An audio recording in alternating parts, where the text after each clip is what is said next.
Mesdames, Messieurs, bonjour et bienvenue dans notre reportage.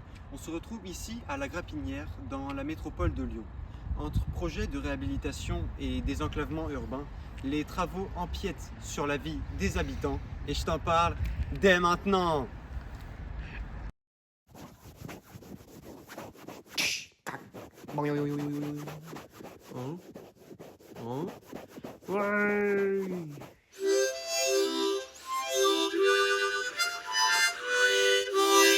On se retrouve maintenant dans le quartier, au cœur des préoccupations pour la municipalité de Voiron. Vous pouvez observer derrière moi un des nombreux bâtiments du quartier de la Grapinière en attente d'être rénové. Et alors, ce panneau, que pouvons-nous en dire? Cette déclaration préalable indique que les bâtiments K et L vont être réhabilités thermiquement. Une déclaration préalable est une procédure administrative pour réaliser de petits travaux ou des modifications sur une construction et autres, sans autant nécessiter un permis de construire ou d'aménager. On peut remarquer sur la plaque que la date de délivrance était le 21 septembre 2025 et que les travaux n'ont pas été réalisés. Cela peut se comprendre par le fait que ce ne sont pas les seuls bâtiments en travaux, puisque d'autres ont été rénovés, comme les bâtiments C et C' du quartier, par exemple, ou construits comme le nouveau jardin et le potager commun du quartier de la Grapinière.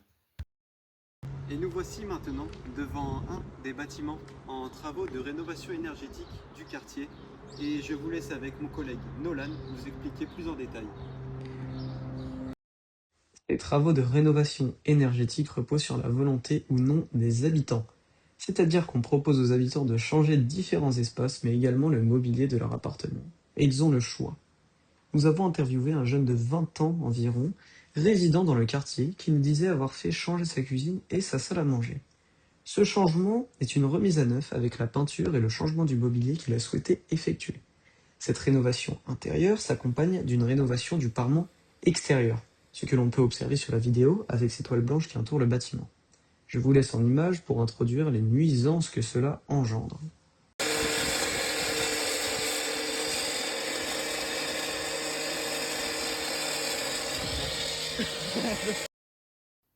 Pendant ce court enregistrement de vidéo, vous pouvez voir un bâtiment en chantier. C'est en pleine semaine et c'est de là que provient le bruit que vous entendez. Pendant notre observation, on y est resté environ 15 minutes. Pour nous, ce n'était pas supportable. Ce bruit constant dans les oreilles, ce n'était pas une situation dans laquelle nous pouvons vivre. Alors, nous avons interviewé des gens pour voir si notre avis était partagé par celui des habitants. Et sincèrement, nous étions un peu étonnés de voir la réaction des gens face à ces travaux. C'est-à-dire que l'on peut citer quelques extraits qui nous ont été dit par les habitants et les passants que nous avons pu interviewer. Et on a par exemple eu des idées comme quoi il n'y avait pas de dérangement, mais juste que c'était difficile pour dormir, et rien de plus que cela, avec aussi le fait que la rénovation de bâtiments se fasse depuis 10 mois quasiment, et que les habitants ne trouvent cela pas si long que ça. Un interviewé nous a cependant dit ce qui le gênait. Lui, personnellement, n'était pas les travaux, mais les jeunes qui faisaient et font toujours du bruit les soirs, l'empêchant de se reposer après son travail. Ils n'ont pas évoqué le problème du temps pour les travaux, mais que cela apportait beaucoup de choses pour faire revivre le quartier, le rendre plus joli et plus agréable à vivre. Cela améliore le quartier de manière générale, et nous n'avons pas eu d'avis négatif par rapport aux travaux. On peut voir un bon côté à ces travaux, cependant cette période de 10 mois pour chaque bâtiment depuis 2021, pour nous simples passants, nous trouvons cela long. Mais tant que les habitants du quartier sont corrects face à cette situation, il n'y a pas de chose à signaler, si ce n'est que les travaux semblent être une gêne secondaire. Et je vous emmène maintenant devant un des chantiers du quartier.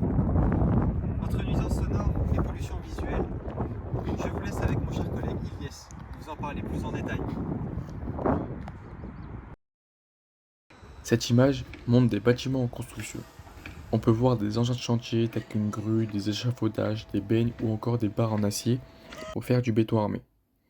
Ces travaux causent des nuisances sonores mais font beaucoup moins de bruit que des bâtiments vus précédemment. Mais il y a une plus grande pollution visuelle avec la grue par exemple.